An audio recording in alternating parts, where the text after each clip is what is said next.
Shalom semua. Puji Tuhan karena kita sekali lagi dapat bersama-sama dalam ibadah kita pada pagi hari ini.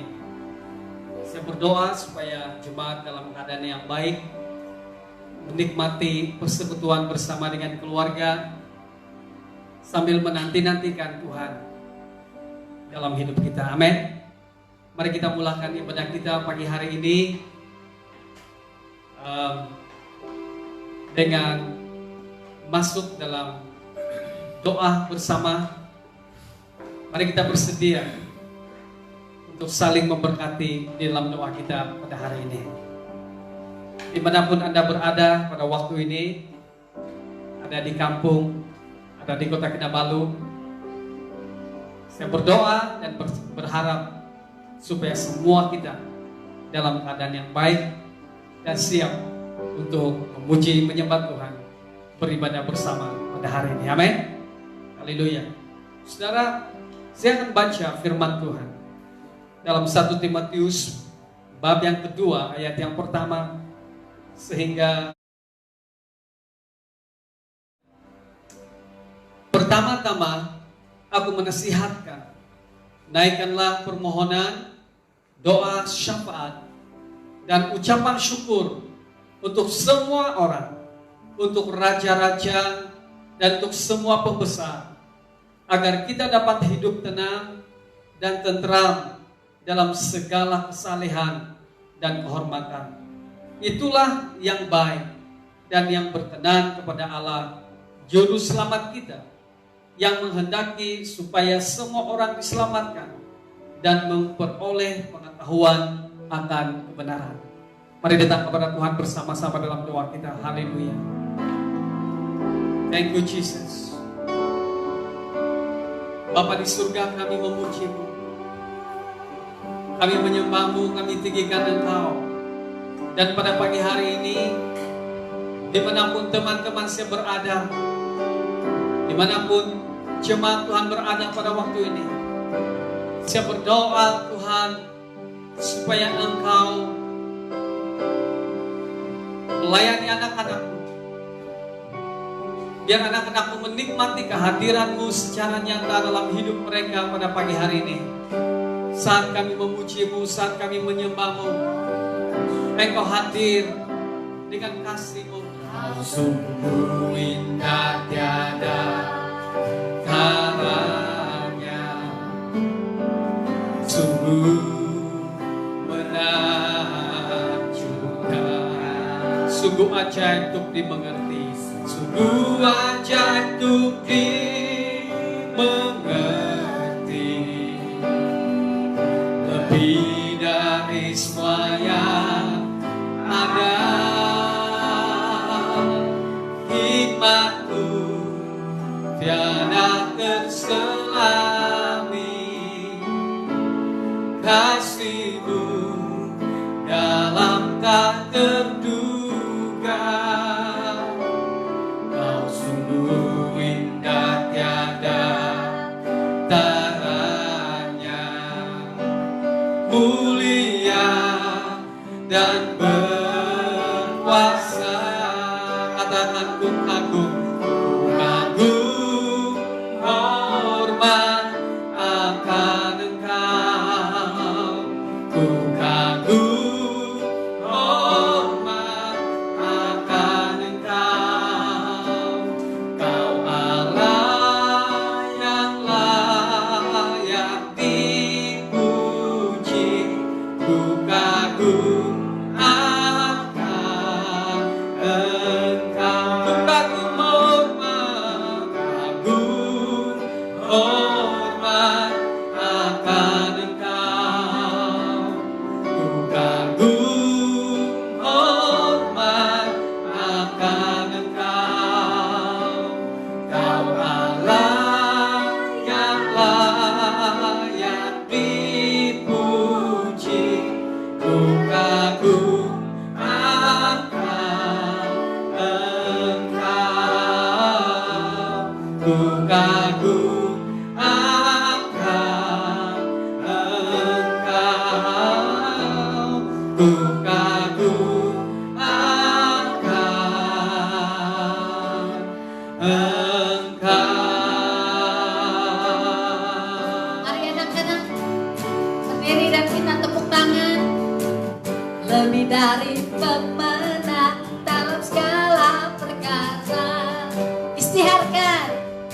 telah dikalahkan oleh kuasa darahnya. Jika Allah di pihak kita, siapa dapat melawan? Katakan, kita lebih dari pemenang. Sekali lagi, lebih dari pemenang dalam segala perkara. Iblis telah dikalahkan oleh kuasa darahnya. Jika Allah di pihak kita, siapa dapat melawan? Kita lebih dari pemenang. Nyanyikan haleluya, imankanlah pancinya, Yesus Raja segala raja. Haleluya, bangkitlah gerejanya, kita lebih dari pemenang. Yes, inilah kepercayaan kita, lebih dari pemenang dalam segala perkara. Iblis telah dikalahkan oleh kuasa darahnya. Jika Allah di pihak kita, siapa dapat melawan? Kita lebih dari pemenang.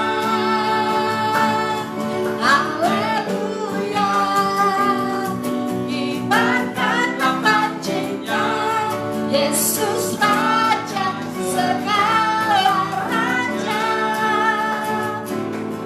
Haleluya, bangkitlah gerejanya, kita lebih dari pemenang. Haleluya, haleluya, imankanlah pancinya, Yesus Raja segala raja. Haleluya, bangkitlah gerejanya, kita lebih dari pemenang. Bagaikan tanah kering yang merindukan air,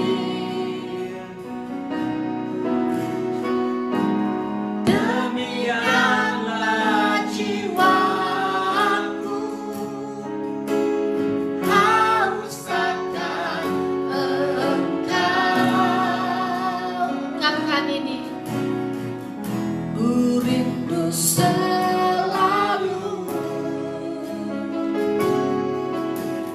hadirmu di hidupku, memulihkan jiwaku, hapuskan air mataku, mengalirlah kuasa Roh Kudus, mengalirlah di tempat ini, mengalirlah, oh Roh Kudus, pulihkanku.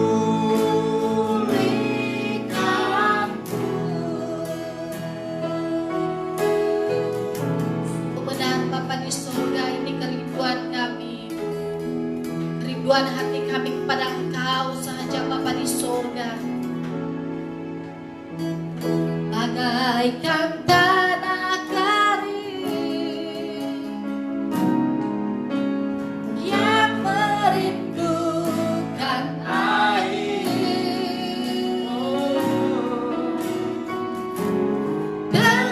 demikianlah jiwaku haus akan Engkau.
great is our God.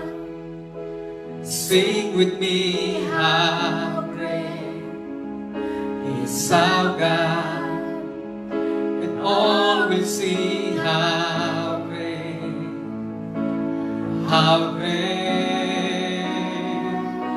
is our God. Saat dunia seperti ini, mari kita lihat Tuhan kita yang besar, maha besar.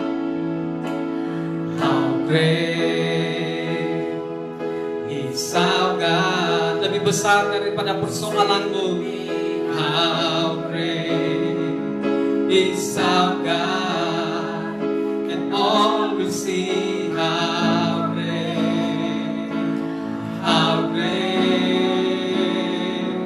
is our God. How great, katakan sama-sama, amin.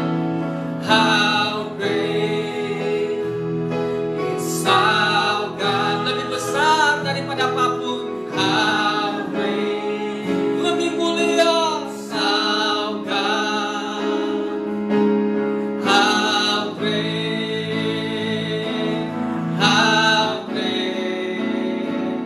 is our God. How great is our God. Oh, how great is our God. Nyanyikan sama-sama. How great is our God. Amen, Lord. How great is our God. How great is our God. Great is our God. Sing with me, how great is our God. And all will see how great is our God.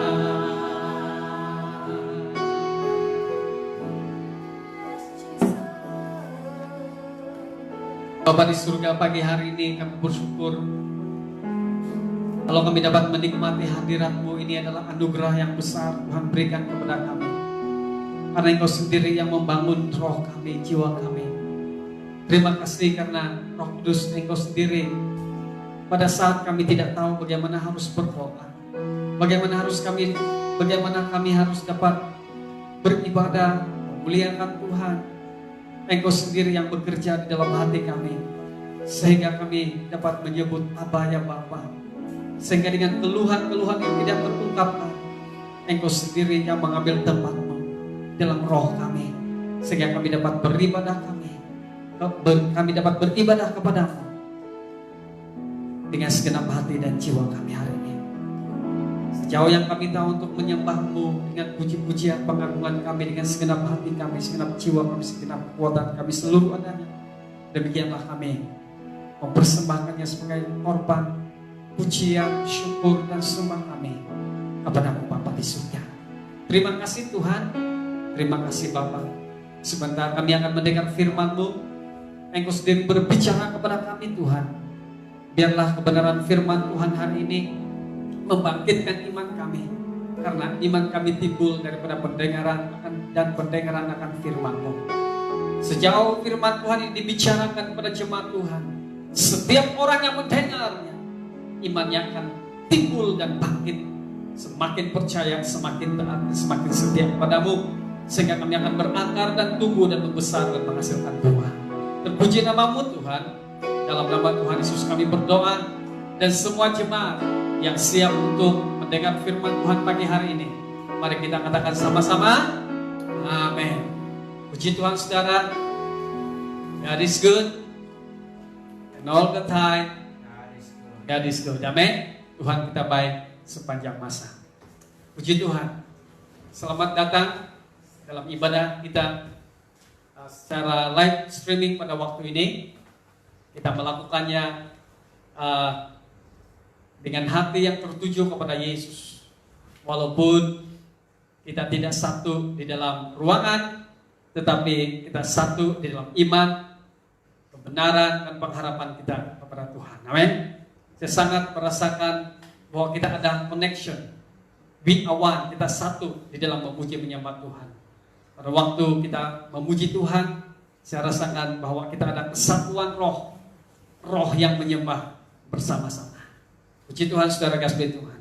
Dimanapun Anda berada, kiranya kasih Allah dan damai dalam Yesus akan menyertai Anda pada hari ini. Amin. Saya minta Anda bersedia untuk mendengar firman Tuhan hari ini. Nah, saudara, pada minggu yang lalu saya membahas sedikit tentang tema SIB Sabah, yaitu gereja yang mendewasakan. Saya harap Anda semua masih ingat bahwa sepanjang tahun ini pemimpin rohani kita telah menerima dari Tuhan bahwa gereja-gereja harus bertanggung jawab untuk melayani jemaat yang dipercayakan Tuhan, sehingga jemaat bertumbuh, membesar, menjadi dewasa rohani. Demikian juga gereja kita akan seiring bersama dengan harapan dan doa pemimpin kita yang menginginkan supaya kehendak Tuhan, yaitu pertumbuhan jemaatnya, akan terlaksana. Nah, saudara, pada pagi ini saya akan membawa kita untuk melanjutkan sekali lagi siri ini dengan berfokus kepada prinsip-prinsip dari proses pendewasaan kerohanian ini. Jika Anda tidak mengikuti ibadah pada minggu yang lalu, mungkin Anda sedikit ketinggalan satu siri karena ini adalah kesinambungan. Tapi Anda boleh kembali kepada khotbah minggu yang lalu jika Anda mempunyai masa, supaya Anda boleh memahami sedikit konteksnya daripada pemberitaan pada hari ini. Nah, saudara, saya akan memfokuskan kepada beberapa tindakan gereja dalam proses pendewasaan. Nah, saudara, minggu yang lalu saya memberikan kepada kita satu dasar. Apakah betul apa yang dikatakan oleh tema ini, bahwa perlu ada pendewasaan rohani? Perlukah jemaat mengalami pendewasaan atau bertumbuh dalam kedewasaan rohani? Dan saya sudah jelaskan kepada kita minggu yang lalu bahwa beberapa surat daripada Paulus termasuk Yesus sendiri berbicara tentang keinginan jemaat, keinginan yang supaya jemaat itu bertumbuh. Dan saya menjelaskan sedikit pada minggu yang lalu tentang apa makna kedewasaan rohani, yaitu satu tingkat yang ingin dicapai bagi orang Kristen. Nah, saudara, oleh itu saya memfokuskan kepada beberapa tindakan praktis gereja dalam proses pendewasaan jemaat.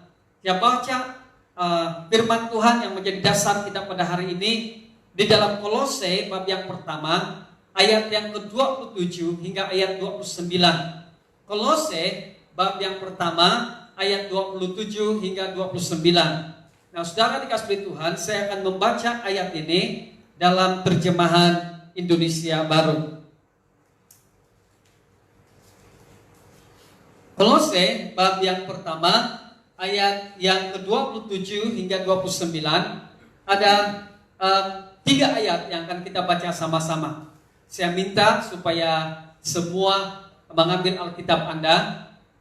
Jika boleh Anda ambil Alkitab yang seperti ini, sebab kalau Anda menggunakan handphone Anda dan Anda tidak ada seperti ini, Anda tidak ada Alkitab. Oke? So kita baca bersama-sama. Ikuti saya dalam pembacaan ini.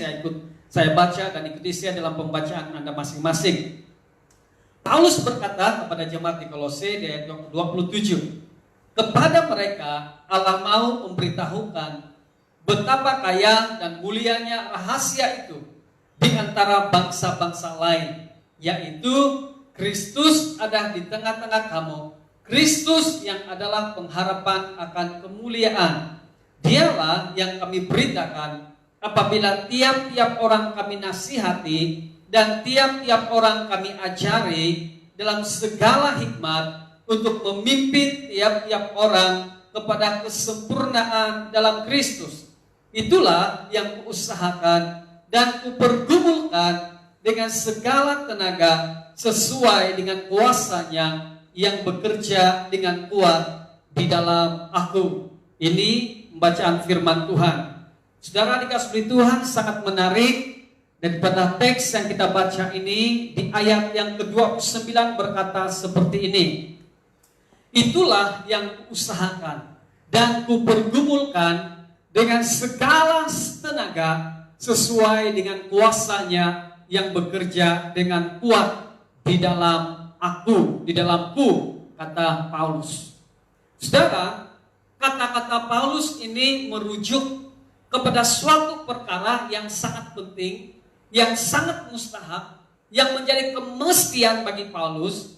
Dan daripada cara Paulus untuk mengungkapkan kata-katanya di ayat yang ke-29 ini menunjukkan bahwa ada unsur urgency untuk gereja, ataupun khusus pada waktu dia, pada masa itu merujuk kepada dia sendiri dan pasukannya.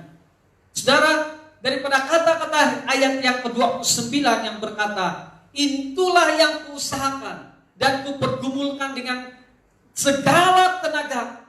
Dia berkata seperti ini, saudara, ada sesuatu yang urgency, ada sesuatu yang sangat penting, yang menjadi misi saya, yang menjadi visi saya. Inilah perkara yang sangat penting yang saya lakukan. Itulah sebabnya saya melakukan dengan segala kekuatan tenaga saya melakukan dengan segala hikmat saya, segala kemampuan saya. I sell myself, saya jual diri saya kepada misi dan visi ini, kepada bisnis yang seperti ini. Inilah yang saya lakukan. There is a sense of urgency in this Paul's letter. Ada sense of urgency daripada surat Paulus ini tentang suatu topik yang menarik yang saya sampaikan kepada kita. Saudara kasih Tuhan, Paulus berkata, inilah yang kulakukan, ini yang perlu yang kupergumulkan, inilah yang kuusahakan, dan saya tambah lagi, inilah yang dia doakan, dan inilah yang Paulus pikirkan dan usahakan sepanjang masa. Apakah itu, saudara kasih Tuhan, yang begitu urgent sekali bagi Paulus, yang begitu urgent sekali dan begitu penting bagi Paulus, sehingga dia berkata di ayat yang ke-29 sedemikian rupa. Nah, apakah yang dimaksudkan oleh Paulus? Apakah itu, saudara? Yaitu pertumbuhan rohani jemaat, yaitu mencapai kesempurnaan dalam Kristus Yesus. Yang menjadi keutamaan yang seperti urgency untuk Paulus, yang dipergumulkan dan usahakan oleh Paulus, saudara kasih Tuhan, dengan sekuat tenaga dan kemampuannya, yang dikatakan di dalam firman Tuhan ini adalah Paulus menginginkan, berusaha supaya jemaat yang dipercayakan kepadanya akan bertumbuh, yaitu mencapai pertumbuhan rohani, yaitu mencapai kesempurnaan dalam Kristus Yesus. Dalam kata yang lain, saudara, ini adalah bisnis Paulus, the core business Paulus, dan Paulus memberikan teladan kepada kita untuk melakukannya, menjadikan perkara ini menjadi misi hidup kita dan gereja kita. Saudara, inilah misi Paulus, supaya jemaat akan bertumbuh dalam pengenalan akan Yesus. Nah, saudara dikasihi Tuhan, bagaimanakah Paulus melakukan perkara ini? Atau bagaimanakah Paulus melaksanakan misi yang dia terima daripada Tuhan ini, saudara dikasihi Tuhan? Mari kita melihat apa yang dilakukan oleh Paulus dan menjadikan ini sebagai terang dalam pelayanan pendewasaan rohani.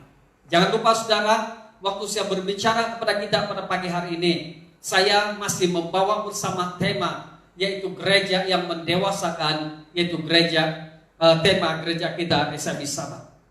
Nah, ini kita rindu supaya menjadi jemaat menjadi dewasa rohani. Amin. Saya sudah jelaskan kepada kita apa akan berlaku kepada gereja kalau gereja jemaatnya masih baik rohani. Dan saya tidak perlu jelaskan kepada kita. Kalau sudah lama 20 tahun ikut Tuhan Yesus tetapi masih mau susu, itu cacat namanya. Dan bayangkan, saudara, apa yang terjadi jika gereja ini dipenuhi dengan jemaat-jemaat yang cacat. Saudara, apa yang dilakukan oleh Paulus?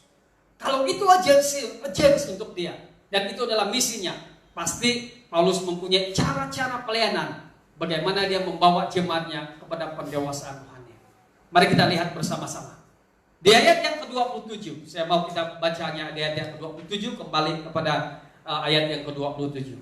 Kepada mereka Allah mau memberitahukan betapa kaya dan mulianya rahasia itu di antara bangsa-bangsa lain. Sebelum saya meneruskan, konteksnya adalah bangsa-bangsa lain ini merujuk kepada siapa? Karena Paulus melayani bangsa-bangsa yang bukan Yahudi, maka saudara, Kristus yang ada di tengah-tengah bangsa-bangsa Yahudi, di antara orang yang bukan Yahudi seperti kita. Ini merujuk kepada kita, saudara. Yaitu Kristus ada di tengah-tengah kamu, yaitu Kristus ada di tengah-tengah jemaat Kolose yang bukan Yahudi seperti kita. Kristus yang adalah pengharapan akan kemuliaan. Dia katakan pengharapan akan kemuliaan. Nah saudara, di ayat yang 27 ini, fokus Paulus merupakan fokus utama Paulus. Ayat 27 ini merupakan fokus Paulus, kata kasih Tuhan, di mana Paulus dalam Kolose berbicara tentang Yesus. Paulus menjelaskan bahwa Kristen adalah tentang Yesus. Yesus adalah segala-galanya. Yesus merupakan hidup kita. Dalam kata yang lain, Kristus adalah penyebab bagi kita hidup. The reasons we are here, the reasons we are live. Kristus adalah pemangkin hidup kita. Kristus adalah tujuan hidup, dan Kristus adalah kesempurnaan hidup kita.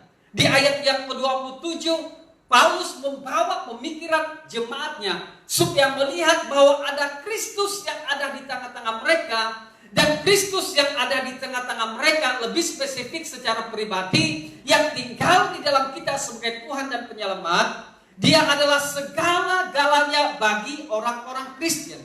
Itulah sebabnya, saudara kasih Tuhan, Kristus yang ada di tengah-tengah kita yang memberikan harapan kemuliaan bagi kita semua, saudara kasih Tuhan. Itulah sebabnya ayat 27 ini berbicara tentang siapakah yang terutama di dalam kehidupan orang-orang Kristen. Siapakah yang ada di antara orang-orang Kristen? Siapakah yang harus menjadi fokus utama dalam kekristenan? Yaitu Yesus Kristus. Amin. Sebut bersama dengan saya, Yesus Kristus. 1, 2, 3. Yesus Kristus. Amin. Itulah sebabnya kalau kita melihat, saudara, karena begitu penting pemberitaan tentang Yesus, dan Yesus adalah pusat dan segala-galanya dalam hidup Kristen, maka Paulus menjelaskan kepada jemaat orang Kolose pada waktu itu dengan cara memberitahu, mengajar. Di awal daripada teks ini, di bab yang pertama ini, Paulus sudah mengajar mereka, memberitahu kepada mereka tentang Yesus Kristus. Dalam Kolose, Paulus mengajarkan bahwa dalam bab pertama ayat 13 hingga 14, Yesus adalah penebus dan raja kita di kerajaan Allah. Mari saya lihat supaya Anda tidak hilang dalam khotbah ini. Di Kolose, Paulus berkata bahwa yang terutama adalah Kristus. Bagi kita adalah Kristus. Amin. Yang menjadi pusat segala-galanya adalah Kristus. Yang unggul dalam hidup kita adalah Kristus. Amin.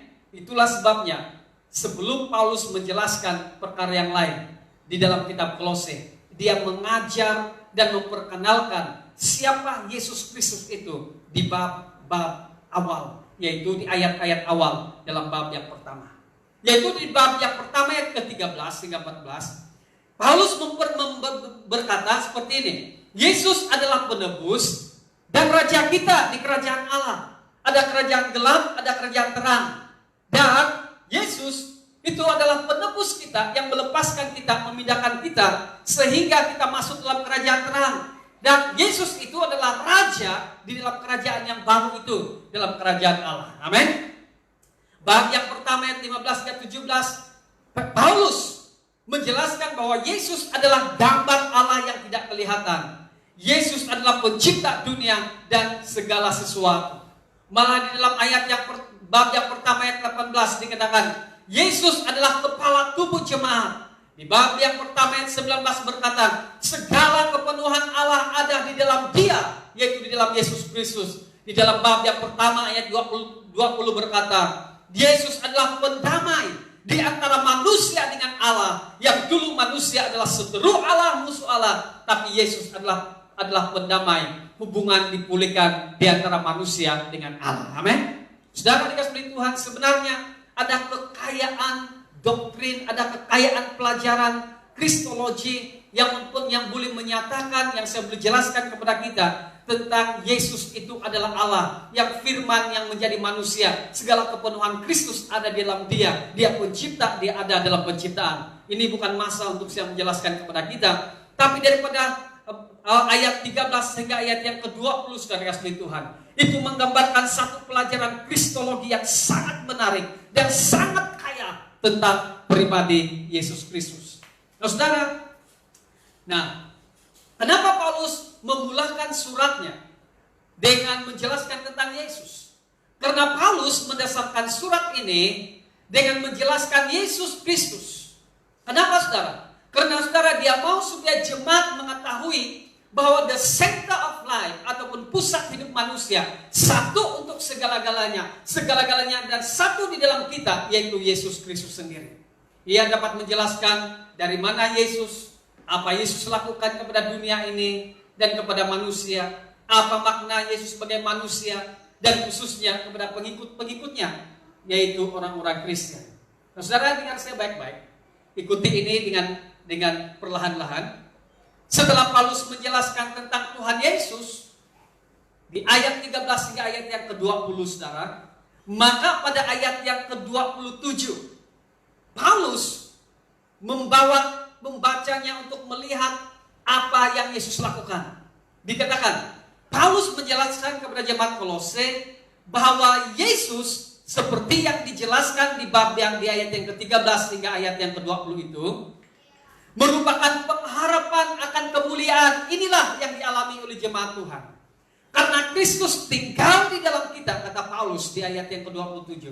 Karena Kristus ada di tengah-tengah bangsa itu, kata Paulus, maka Kristus itulah pengharapan akan kemuliaan. Dalam kata yang lain, saudara, di luar Kristus manusia tidak mulia. Di luar Kristus manusia tidak ada harga. Tetapi apabila Yesus ada di dalam kita, maka kita dimuliakan, kita dijadikan bernilai, kita dijadikan berharga, harga diri kita diangkat, nilai kita diangkat, hidup kita telah berubah karena penebusan Kristus, yaitu ada satu peralihan daripada musuh Allah menjadi anak-anak Allah, menjadi ada hubungan yang baik dengan Allah, dan di situ letaknya nilai hidup kita, yaitu di dalam Yesus Kristus. Saudara, dalam perkataan ini juga, saudara, pemuliaan ataupun kemuliaan yang diberikan oleh Tuhan Yesus ini pada waktu masa Yesus ada di tengah-tengah kita juga bercakap atau memberikan penyataan tentang eskatologi. Apa itu eskatologi? Tentang masa depan. Yaitu Kristus yang diam di dalam kita adalah jaminan bagi kita untuk kelak memperolehi kemuliaan yang sesungguhnya, yaitu hidup kekal bersama dengan Dia. Amin. Yang kita alami pada waktu ini hanya samar-samar saja. Ini hanyalah satu berkat sebagai anak-anak Tuhan. Waktu harga diri kita diangkat, waktu nilai diri kita diangkat, waktu kita dimuliakan di dunia ini untuk menikmati berkat Tuhan, itu hanyalah gambaran sedikit yang berkat yang Tuhan sediakan kepada kita.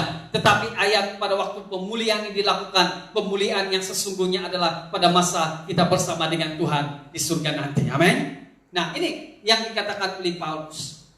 Nah, dengan itu saudara kasih Tuhan, Kristus, mari ikuti saya, Kristus yang dikatakan oleh Paulus dalam ayat yang ke-13 hingga ayat yang ke-20, yang ada di tengah-tengah jemaat, Kristus itulah yang telah memberikan pemuliaan, pengharapan kemuliaan kepada jemaat Tuhan. Maka Kristus yang seperti itulah yang menjadi fokus pemberitaan Paulus, saudara kasih Tuhan. Dengan itu Paulus berkata di ayat yang ke-28 seperti ini. Saya baca ayat yang ke-28. Dikatakan seperti ini. Dialah yang kami beritakan, yaitu Yesus. Dengan kata yang lain Paulus berkata, saya memberitakan tentang Yesus. Saya ingin beritakan kepada kita tentang Yesus. Yesus yang saya sudah jelaskan kepada kita. Satu pelajaran kristologi yang sangat menarik, yang mempunyai kekayaan yang luar biasa secara rohani dan pengenalan akan Tuhan. Di ayat yang ke-13 sampai ayat ke-20. Dan juga Kristus itu tinggal di tengah-tengah jemaat Tuhan. Dan itu adalah pengharapan akan kemuliaan untuk waktu ini dan masa depan. Paulus berkata di ayat 28, Kristus yang seperti itulah yang saya beritakan. Amin. Saudara, ada banyak versi Yesus yang diberitakan di dunia ini. Dari agama saingan kita yang lain, mereka juga memberitakan versi mereka tentang Yesus. Hati-hati saudara, karena Paulus memberikan kepada kita satu gambaran, suatu pelajaran tentang Kristus yang sesungguhnya, dan inilah yang Paulus beritakan kepada jemaatnya. Amin. Saudara, kenapa Paulus ataupun kenapa pemberitaan Paulus itu berfokus sesungguhnya kepada Yesus Kristus, saudara? Saya ulangi lagi soalan ini. Kenapa pemberitaan itu ataupun pemberitaan Paulus berfokus kepada Yesus Kristus? Jawabannya sederhana. Supaya jemaat mencapai kesempurnaan dalam Yesus Kristus ataupun dalam Kristus. Kristus yang menjadikan kita mulia dan memberikan pengharapan akan kemuliaan kepada kita. Saudara, saya harap Anda mengikuti pembacaan khotbah pada hari ini. Kenapa Paulus menjelaskan, memberitakan yang katakan seperti ini? Supaya jemaat yang digembalai ini akan mencapai kesempurnaan di dalam Yesus. Itulah sebabnya saya memberitakan tentang Yesus. Supaya memberitakan tentang Yesus, memperkenalkan kepada kamu Yesus yang sesungguhnya. Satu pelajaran kristologi yang penting, yang amat penting kamu terima. Dan Kristus itu ada di tengah-tengah kamu, memberikan pengharapan kemuliaan. Dan itulah misi saya sekarang adalah saya memberitakan Kristus itu. Tujuannya sederhana, supaya kamu akan bertumbuh dalam iman rohani sehingga mencapai kedewasaan. Apakah kedewasaan? Yaitu kesempurnaan dalam Yesus Kristus. Amin. Inilah misi Paulus, inilah visinya Paulus. Seperti yang dikatakan oleh tema gereja kita, gereja yang mendewasakan. Supaya saudara kita menangkap, membawa Kristus di tengah-tengahnya, dan Kristus ada di tengah-tengah kita adalah fokusnya, dan membawa jemaat supaya mengalami Kristus, mengenal Kristus dan hidup di dalam Dia, supaya pada waktu itu kita hidup dalam pengenalan akan Kristus, bukan pengenalan yang mati hanya mengetahui, tetapi pengenalan yang aktif sehingga kita mengalami apa yang Kristus lakukan dalam hidup kita, dan akhirnya kata Paulus supaya kita mencapai kesempurnaan dalam Kristus. Amin. Ini yang menjadi keutamaan Paulus. Artinya saudara adalah fokus pertumbuhan kita, fokus pertumbuhan jemaat Tuhan adalah Yesus Kristus. Saudara, bukannya fokus kepada perkara yang lain. Ada banyak yang kita letakkan sesuatu penanda berkata bahwa kita menjadi kuat, kita sudah menjadi matang apabila kita sudah mencapai tingkat seperti ini. Apabila kita sudah melakukan perkara-perkara seperti ini, bila kita menjadi seperti ini, bila gereja kita sudah besar seperti ini, bila banyak anggotanya, bila banyak pelayanan yang kita lakukan, bukan itu mungkin menjadi penentu muktamadnya. Bagi Paulus, penentu muktamadnya adalah pastinya Yesus Kristus sendiri. Amin. Orang percaya harus mengetahui tujuan, artinya saudara, tujuannya adalah orang percaya harus mengetahui, mengenal Kristus, sehingga dalam pengenalan itu Paulus mau supaya orang percaya mengetahui tentang Kristus, mengenal Kristus, sehingga dalam pengenalan itu, yaitu suatu pengenalan yang aktif, yaitu ada hubungan sehingga mengalami sendiri akan hubungan dengan Dia, jemaat akan mendapat penyempurnaan hidup keimanan dan kerohanian dan pemuliaan dalam Yesus Kristus. Amin. Setakat ini boleh ikut saya. Amin. Praise the Lord. Saudara, saya bersemangat untuk memberitakan firman Tuhan hari ini. Saya rasakan seperti Anda semua berada di hadapan saya. Dan saya melihat waktu saya katakan amin, saya merasakan saya seperti terngiang-ngiang dalam telinga saya waktu saya katakan amin. Semua akan bercakap amin. Dan ini membuatkan saya bersemangat. Haleluya. Masih bersama dengan saya, amin. Haleluya. Dalam kata yang lain saudara, pertumbuhan rohani kita adalah sehingga kita mencapai kesempurnaan dalam Yesus. Ini yang dikatakan oleh Paulus. Bukan kesempurnaan dari atau bersumberkan ajaran-ajaran filosofi dunia ini. Ini ayat ini saudara, kesempurnaan kita sumbernya adalah Yesus, vaksinnya adalah Yesus, all in all. Ada orang saudara yang coba supaya rohaninya itu bertumbuh, tapi dia mendapatkan sumber daripada filosofi dunia yang the sound like Christian but is not Christian. The sound like Christians but not Christian. Saudara kasih Tuhan, hanya seperti itu. So ajaran-ajaran yang membuatkan bertumbuh itu penting, yaitu berfokuskan kepada Kristus. Nah saudara, saya akan pergi dengan cepat. Dalam proses pendewasaan ini, kita akhirnya dibawa dan diperkenalkan sebagai seorang yang telah mencapai kesempurnaan dalam Kristus. Saya ulangi lagi. Dalam proses Paulus, saudara kasih Tuhan, membawa jemaat ini dalam proses pendewasaan rohani. Akhirnya, di ujungnya, Paulus berkata, dia mencapai kesempurnaan dalam Yesus Kristus. Amin. Ini misi tamat pelayanannya Paulus. Saya teringat satu ayat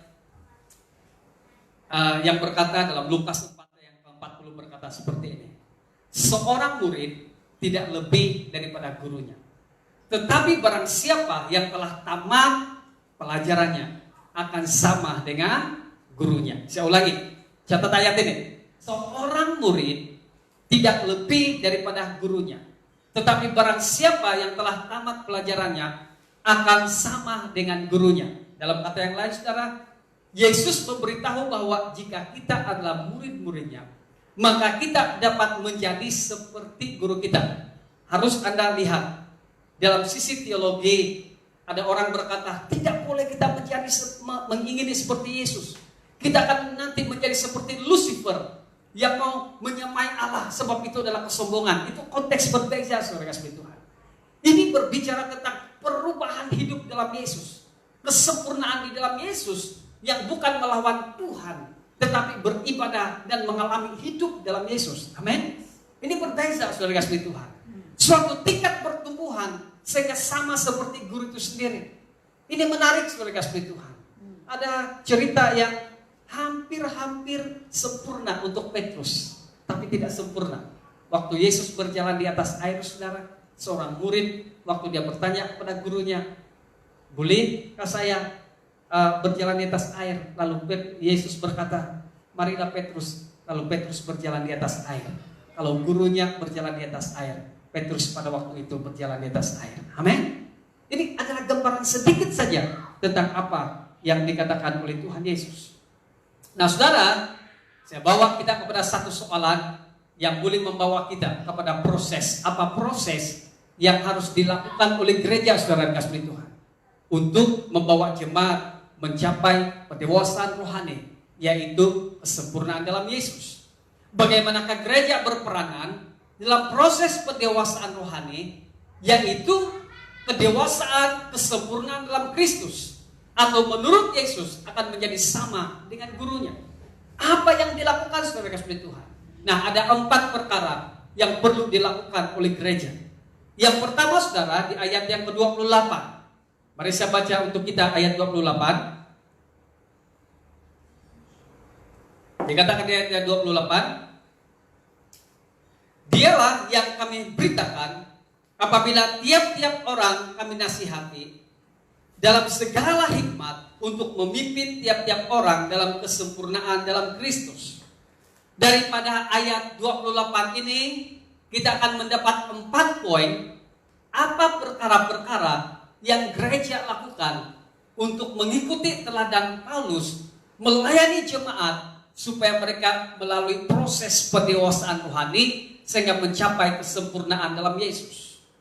Yaitu yang pertama di ayat 28e dikatakan, dialah yang kami beritakan. Sebut bersama dengan saya, dialah yang kami beritakan. 1, 2, 3. Dialah yang kami beritakan. Dalam kata yang lain, saudara, yaitu gereja harus memberitakan Yesus. Kata dialah harus digarisbawahi. Kenapa? Karena Paulus berkata seperti ini. Setelah dia menjelaskan di ayat yang ke-13 sampai 20 bahwa Kristus seperti ini, kristologi yang menarik, lalu Kristus itu ada di tengah-tengah orang yang percaya dan dianggap pengharapan kemuliaan. Paulus katakan, dialah yang kami beritakan. Proses pertama untuk membawa orang kepada kesempurnaan dalam Yesus adalah memberitakan Kristus. Ini yang pertama.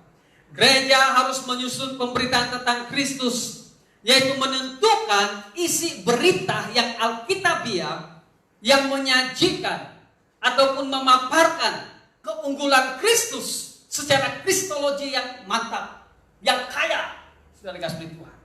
Sehingga jemaat mengenali Kristus, mengalami Kristus dalam hidupnya, dan hidupnya nanti akan berkata, hidupku adalah Kristus. Amin. Ini menjadi fokus bagi gereja. Saudara, tanpa Yesus, iman atau kerohanian kita tidak akan hidup. Tanpa Yesus, kita tidak dapat membangun kehidupan Kristen. Kalau Anda mencabut Yesus dalam orang Kristen, kita hanyalah menjadi orang yang beragama, ataupun mengamalkan sesuatu yang tidak ada nilainya, yang tidak ada dasarnya dan tidak ada asasnya. Ianya sama seperti ini, saudara.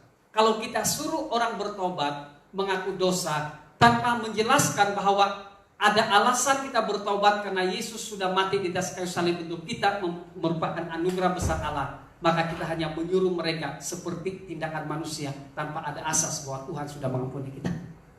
Ini penting untuk memberitakan tentang Kristus. Tanpa Yesus, iman atau kerohanian kita tidak akan hidup.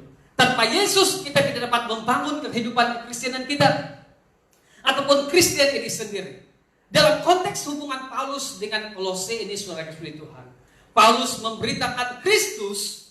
Kemudian dari sana, saudara, mari saya jelaskan.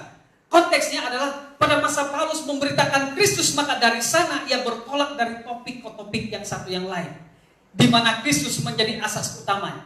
Paulus katakan, isi berita saya hari ini adalah Yesus. Setiap pembicaraan saya adalah Yesus. Dan ini adalah dasar utamanya. Church, listen to me carefully. That's why kenapa kita terjual sepenuhnya untuk memberitakan Kristus. Kenapa kita hanya membawa berita baik Yesus Kristus kepada Anda semua, kepada jemaat Tuhan, kepada siapapun. Karena Yesus adalah segala-galanya untuk setiap orang percaya. Amin. Sekali lagi saya ulangi, ada banyak versi tentang Mesias yang dikatakan orang lain, tetapi kita harus membawa jemaat pada versi yang benar. Pertumbuhan dalam iman sangat berhubungan dengan isi berita kita, saudara kasih Tuhan. Jika kita memberitakan perkara yang lain, sebagai contoh, memberitakan tentang dunia dan nikmatnya, saudara, maka jemaat akan membangun hidupnya di atas dasar dunia dan nikmatnya. Saudara, Anda paham maksud saya? Bahwa kalau yang kita ajar di gereja ataupun pada jemaat hanyalah menikmati kehidupan dunia semata-mata, tidak ada Yesus di dalam dia, maka dia akan melakukannya, saudara kasih Tuhan, tanpa Yesus. Saudara, isi berita kita pasti akan mempengaruhi kepercayaan mereka, dan mempengaruhi kepercayaan mereka sehingga apa yang dipercaya itulah yang akan menjadi cara kehidupan jemaat. Oleh sebabnya kita perlu ada isi berita yang benar. Dalam konteks pertumbuhan iman rohani ataupun iman dan kerohanian kita, Kristus adalah pusat atau isi dari berita. Saudara, jika kita membuang, sekali lagi jika kita membuang Yesus dalam berita kita, ia akan menjadikan gereja kita seperti etis, tidak percaya akan Tuhan.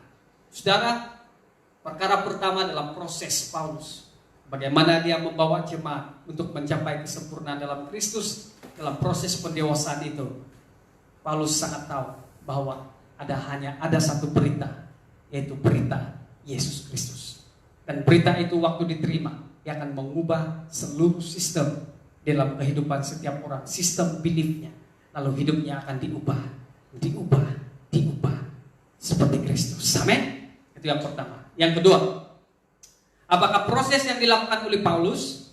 Yang kedua adalah menasihati, yaitu mengingatkan jemaat. Dikatakan di ayat yang ke-28, dialah yang kami beritakan apabila tiap-tiap orang kami nasihati. Dengar saya jelaskan ayat ini. Paulus mendasarkan beritanya yaitu Yesus. Yesus adalah beritanya. Lalu dia mengembangkannya pada waktu dia menasihati. Nasihatnya itu berfokuskan, diambil berdasarkan Yesus. Bersama dengan saya, yes? Saya harap Anda memahami. Nah, dia bertolak daripada isi berita, yaitu Kristus, maka dia melebarkan kepada menasihati. Yaitu pada waktu dia menasihati saudara, menasihati jemaat, dia ruang lingkup nasihatnya, kebenaran-kebenaran yang diambil dalam nasihatnya itu adalah berpaksikan Yesus, adalah tentang Yesus. Setelah menjadi murid Kristus, pengikut Yesus saudara, maka adalah wajar untuk jemaat dinasihati. Yang setuju katakan amin. Nasihat-nasihat yang berpaksikan Yesus Kristus, inilah yang diberitakan kepada jemaat. Inilah nasihat-nasihat yang penting. Inti nasihat adalah Kristus. Saya ulangi lagi. Inti nasihat seperti yang dikatakan oleh Paulus, yaitu berita Kristus adalah Kristus itu sendiri. Karena Kristus adalah sumber segala nasihat. Amin. Kristus, kita memiliki Kristus, kita memiliki segala-galanya. Ada pengkhotbah yang katakan seperti itu. Menasihati anak, mari bawa segala nasihat kita berlatar belakangkan apa kata Yesus. Amin. Menasihati jemaat supaya menasihati anak-anak kita supaya hidup rukun, damai, baik di dunia. Harus latar belakangnya adalah dasarnya karena kita ini orang Kristen, pengikut Kristus. Kristus adalah center di dalam nasihat kita.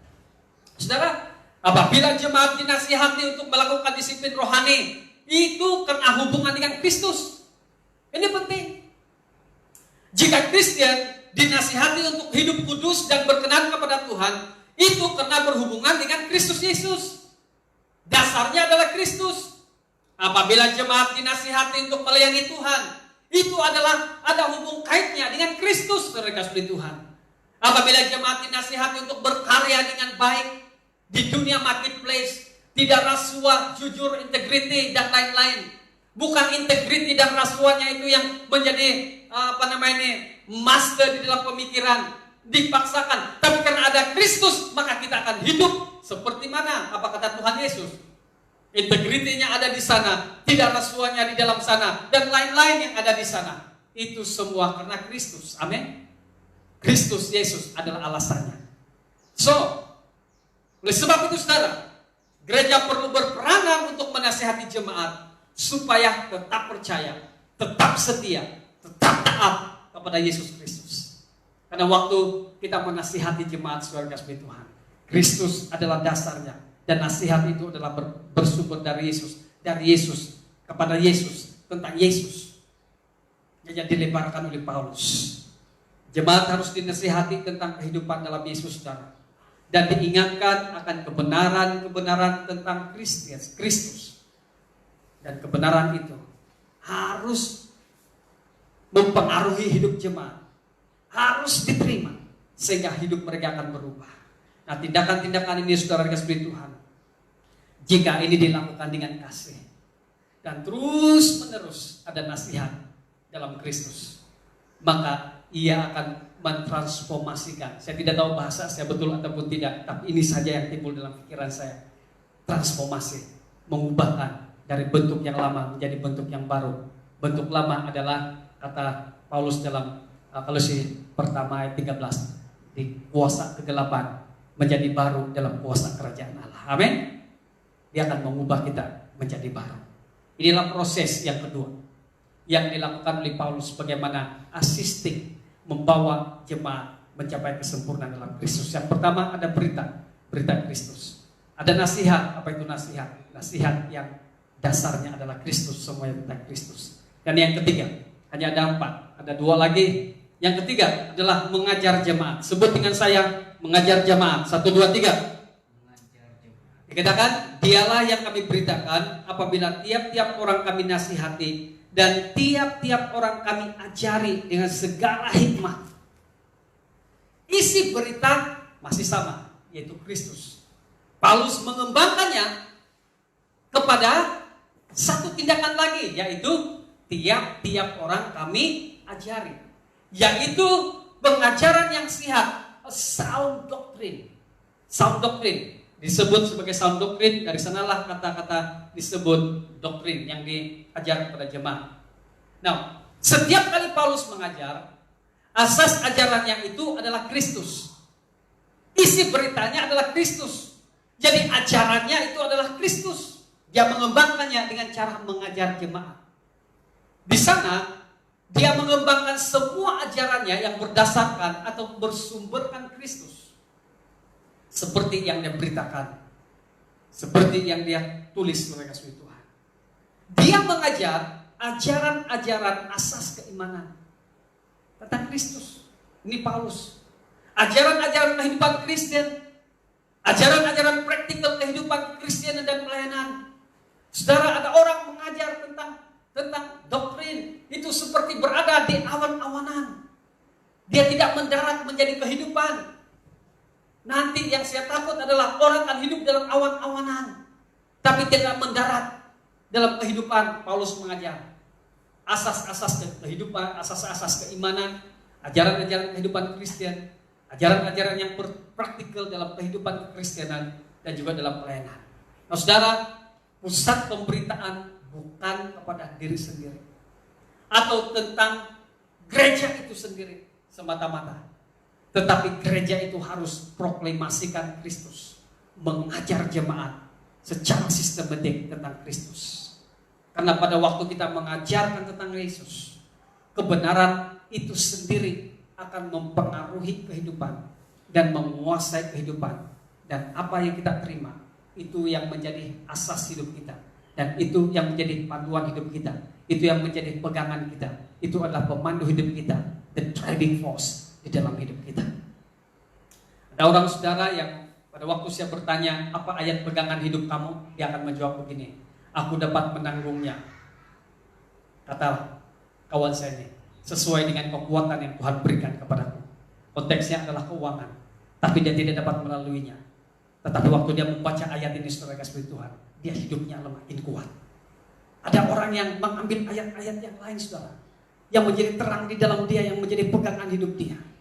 Dalam kata yang lain, apa yang telah menjadi pegangannya, kalau Kristus yang memenuhinya, itulah yang menguatkan dia. Amin. Kita perlu mengajar Kristus yang menjadi isi berita dalam pemberitaan kita bersama-sama. Inilah responsibility gereja. Inilah responsibility kita untuk mengajar jemaat, untuk mengajar kita semua. Saudara, Matius 28 ayat 9-20 ini menjadi komitmen kita.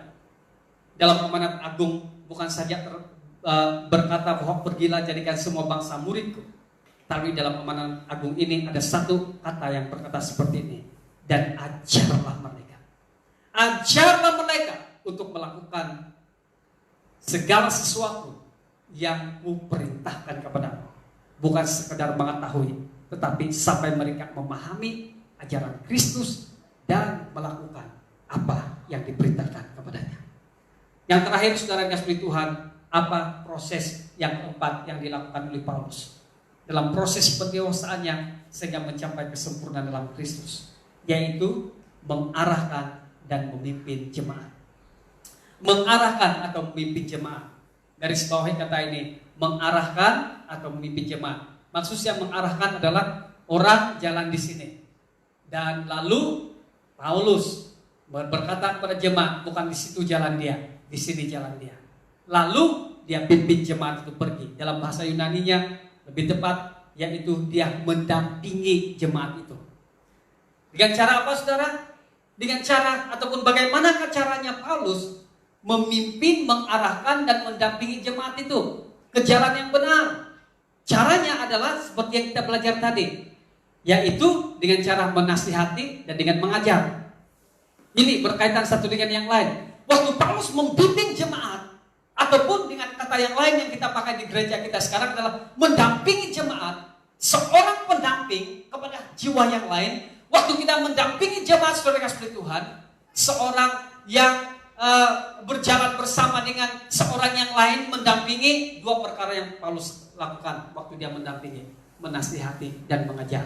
Intinya adalah Kristus. Saudara, saya ulangi lagi, memimpin artinya mendampingi jemaat. Gereja perlu mendampingi jemaat dengan ajaran-ajaran dan nasihat-nasihat tentang Kristus, yaitu Kristus sendiri adalah sumbernya, dan kita mengambil segala sesuatu itu di dalam Kristus. Kita harus merancang dengan sistematik, saudara, proses pendampingan terhadap jemaat. Dari sinilah kenapa kita serius dalam proses pendampingan kita. Jemaat wajar harus didampingi dalam pertumbuhan rohani. Seseorang yang baru percaya kepada Yesus, saudara, perlu melalui proses pendampingan, yaitu untuk mengetahui kehidupan yang baru dalam Yesus. Mereka tidak tahu bagaimana hidup dalam Yesus. Mereka baru dalam Yesus. Seorang yang baru percaya harus didampingi, harus dinasihati, harus diajar, sehingga mereka berjalan di arah yang betul dalam kehidupan mereka, saudara kasih Tuhan. Termasuklah juga bagi saya sebagai seorang pastor, saya perlu didampingi oleh orang lain. Seperti Anda yang sudah sekian lama menjadi orang percaya, perlu juga didampingi. Kenapa? Karena setiap kita ada blind spot tersendiri. Itulah sebabnya saudara, pendampingan dan ajaran dengan ajaran dan nasihat berdasarkan Kristus itu penting. Saudara, untuk mereka tujuannya supaya mereka benar-benar dilepaskan, supaya mereka benar-benar disembuhkan, sehingga benar-benar mereka bertumbuh dalam iman, kerohanian mereka ke arah kesempurnaan dalam Kristus. Ini jadi fokus dalam pelayanan kita, saudara kasih Tuhan, berdasarkan tema yang kita belajar, gereja yang mendewasakan. Saudara, 4 perkara ini dilakukan oleh Paulus dan pasukannya. Nah, saudara dikasih Tuhan, ayat yang ke-29 sekarang saya tutup untuk kita semua. Setelah Paulus menjelaskan semua dalam ayat 27 hingga 28 ini, lalu dia katakan seperti ini: itulah yang kuusahakan dan kupergumulkan dengan segala tenaga, sesuai dengan kuasanya yang bekerja dengan kuat di dalam aku. Paulus mengatakan, itulah yang kuusahakan. Inilah yang menjadi komitmen saya. Inilah yang menjadi misi saya. Tenaga saya, kekuatan saya, kemahiran saya, hikmat saya curahkan kepada satu ini. Saya memimpin setiap orang mencapai kesempurnaan dalam Kristus. Siapakah menjadi dasarnya pertumbuhan rohani Kristus? Saya ajarkan kepada mereka siapa Kristus itu sesungguhnya. Kristus yang ada di tengah-tengah jemaat, pengharapan kemuliaan. Dan saya membimbing mereka, mendampingi jemaat, mengajar, menasihati mereka. Segalanya saya lakukan dengan kekuatan yang Tuhan berikan kepadaku. Saudara, dalam kata yang lain, kita perlu ada komitmen, kita perlu ada keazaman, kita perlu ada tekad untuk mencontohi apa yang dilakukan oleh Paulus jika kita ingin melihat ada pertumbuhan rohani dalam jemaat kita.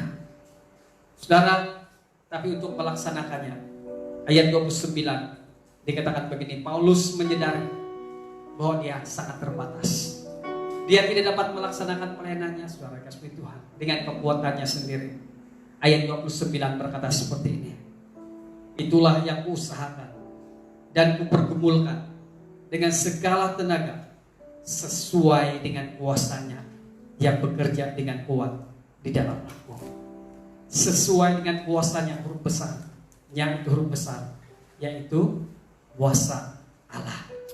Yang kita kenal sekarang yaitu kuasa Roh Kudus yang bekerja dengan kuat di dalam hati kita. Amin. Guru sebenarnya, pendamping sebenarnya, penasihat sebenarnya, dan pengajar sesungguhnya adalah Roh Kudus itu sendiri yang memberikan kekuatan kepada kita untuk melayani Raja dan segala Raja. Amin. Saudara, kenapa saya sampaikan ini kepada kita pada hari ini? Berdasarkan tema yang kita pelajari. Saya berdoa sebagai respon kepada keperluan utama jemaat. Itulah sebabnya saya beritakan kepada kita. Dalam masa yang sama saya juga mempunyai the sense of urgency untuk respon kepada keperluan jemaat. Yaitu jemaat harus bertumbuh iman dalam pengenalan akan Tuhan, pengenalan akan Kristus. Dan saya menjadikan ini perkara utama untuk kita semua. Dan saya berdoa gereja-gereja, jika ada pemimpin gereja yang mendengar ini, menjadikan ini sebagai dasar utama, supaya jemaat tahu betapa pentingnya pengenalan akan Tuhan Yesus itu. Dengan pengenalan yang aktif itu, kita akan disempurnakan dalam Yesus Kristus. Sebabnya yang terakhir ini, perkataan terakhir ini penting untuk Anda tangkap. Merupakan respon. Apa respon Anda apabila mendengar message ini? Mari saudara, kita aktifkan. Mari kita aktif, maksud saya. Mari kita proaktif, mau didampingi, mau bertumbuh, dan mau mendampingi orang lain, supaya kita dapat menasihati dan juga kita dapat menerima nasihat dan ajaran-ajaran Kristus. Dengar ini, untuk melakukan ini dan hidup dalam proses ini perlu kerendahan hati. Kita perlu rendah hati untuk menerima nasihat, pendampingan daripada orang lain. Saudara, kalau kita mau hidup dalam pertumbuhan rohani seperti kata Paulus, ada nasihat yang keras, ada nasihat yang sederhana keras, ada nasihat yang lembut. Ada ajaran-ajaran yang mungkin Anda bingung dan lain sebagainya. Ajaran yang sesungguhnya sepatutnya tidak membingungkan, tapi edify, membangkitkan. Amin. Saya mau respons firman Tuhan hari ini. Saya sudah selesai dengan masa yang sedikit lama, tapi saya berdoa supaya Anda semua akan diberkati Tuhan membangun di atas dasar firman hari ini. Amin. Mari datang kepada Tuhan dalam doa kita dimanapun Anda berada. Thank you Jesus. Tanah kering. Kita nyanyikan lagu ini sama-sama.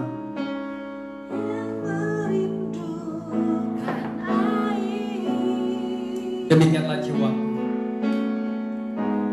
Demikianlah jiwaku, haus akan Engkau. Ku rindu selalu hadir-Mu di hidupku.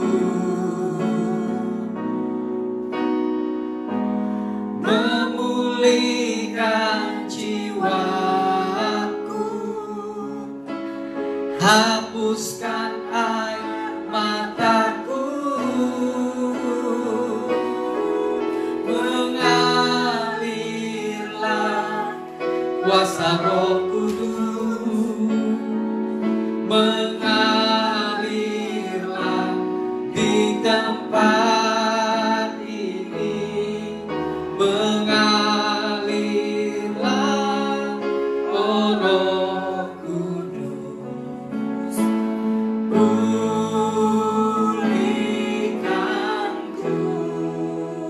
Saudara, saya sudah selesai untuk memberitakan firman Tuhan hari ini.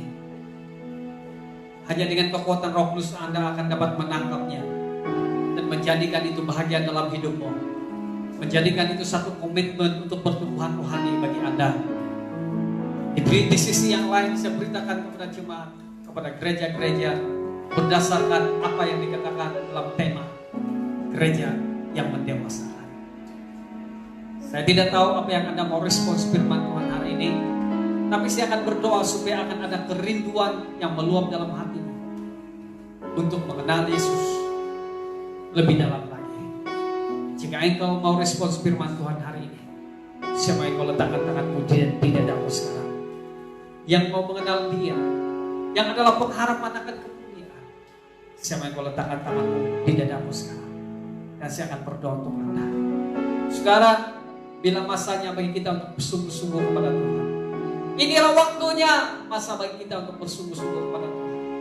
Dalam situasi bagaimanakah Anda harus bersungguh-sungguh kepada Tuhan? Dalam semua situasi, dalam semua keadaan. Dan hari inilah masanya bagi Anda juga harus sungguh-sungguh berperkara dengan Tuhan. Kenali Tuhan Allahmu, penyelamatmu Yesus Kristus. Relakan dirimu supaya hidup mengenali Dia. Dan hidupmu pasti akan diberkati Tuhan, mendapat pemulihan Tuhan di dunia ini, terutama pada masa dia datang ke dunia. Amin. Bapa di surga, terima kasih untuk anak-anakmu yang meletakkan tanganmu di dadah mereka untuk meresponi firman Tuhan. Dalam nama Tuhan Yesus, Tuhan bekerja, Tuhan melayani mereka dimanapun berada. Di dalam nama Yesus, jika ada di antara mereka yang ada keraguan-keraguan tentang Yesus, hari ini saya berdoa supaya mereka berkata, Tuhan, saya menerima Engkau sebagai Tuhan dan penyelamat. Jika ada di antara mereka yang pikiran mereka tertutup tentang Yesus, hati mereka tertutup tentang Yesus, saya berdoa supaya hati dan pikiran mereka terbuka untuk Yesus.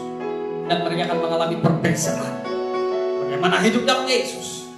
Dan bagaimana mereka di luar Kristus. Terpuji namamu Tuhan. Terima kasih Bapa di surga. Sejauh berita ini didengar oleh siapapun, saya berdoa adalah kuasa firman ini akan bekerja di dalam hati setiap jemaat. Dalam nama Tuhan Yesus kami berdoa. Dan semua jemaat yang mendengar firman Tuhan ini percaya kepada Tuhan, mari katakan sama-sama amin. Puji Tuhan, Tuhan Yesus memberkati kita semua. Sangat gembira karena kita semua dapat belajar firman Tuhan hari ini.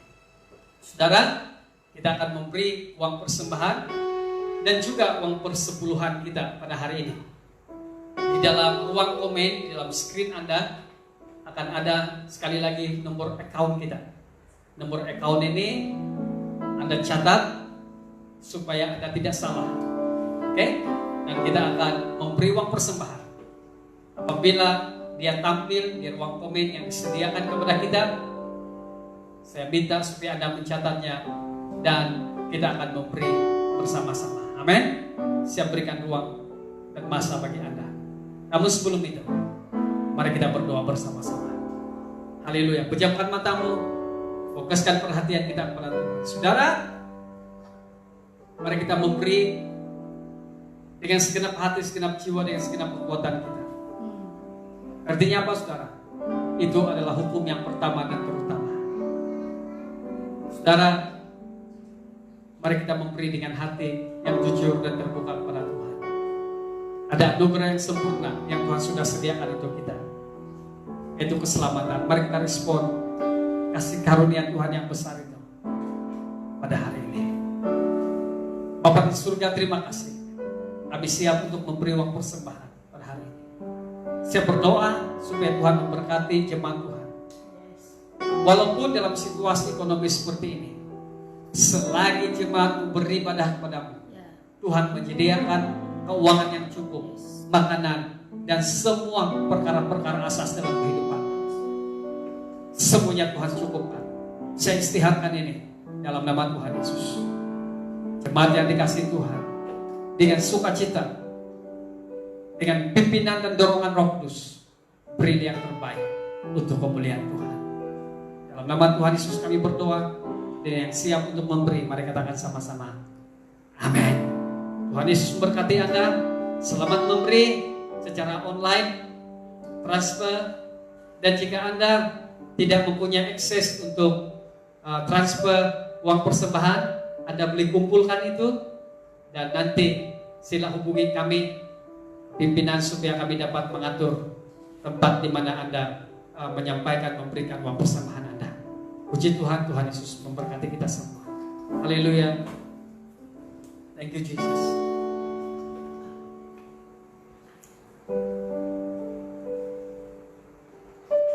Puji Tuhan saudara. Kita akan mengakhiri ibadah kita hari ini. Mari kita angkat tangan sama-sama. Terimalah berkat dari Tuhan. Jemaat yang dikasihi Tuhan, kita sudah beribadah bersama-sama pagi hari ini, meninggikan Dia, memuliakan Dia, satu-satunya Tuhan, Raja, penguasa dalam hidup kita. Pada waktu Anda bertekun di dalam firman-Nya, hidupmu pasti akan berhasil. Oleh itu, terimalah berkat Tuhan dimanapun Anda berada pada waktu ini. Kiranya kasih Allah dan damai dalam Yesus Kristus dan persekutuan Roh Kudus akan menyertai kalian mulai dari hari ini sampai Maranatha Tuhan datang dan sampai kita bertemu pada kesempatan masa depan. Semua jemaat yang menerima berkat ini, mari katakan sama-sama amin. Puji Tuhan, Tuhan Yesus memberkati kita sampai kita bertemu pada kebaktian masa depan ini. Puji Tuhan.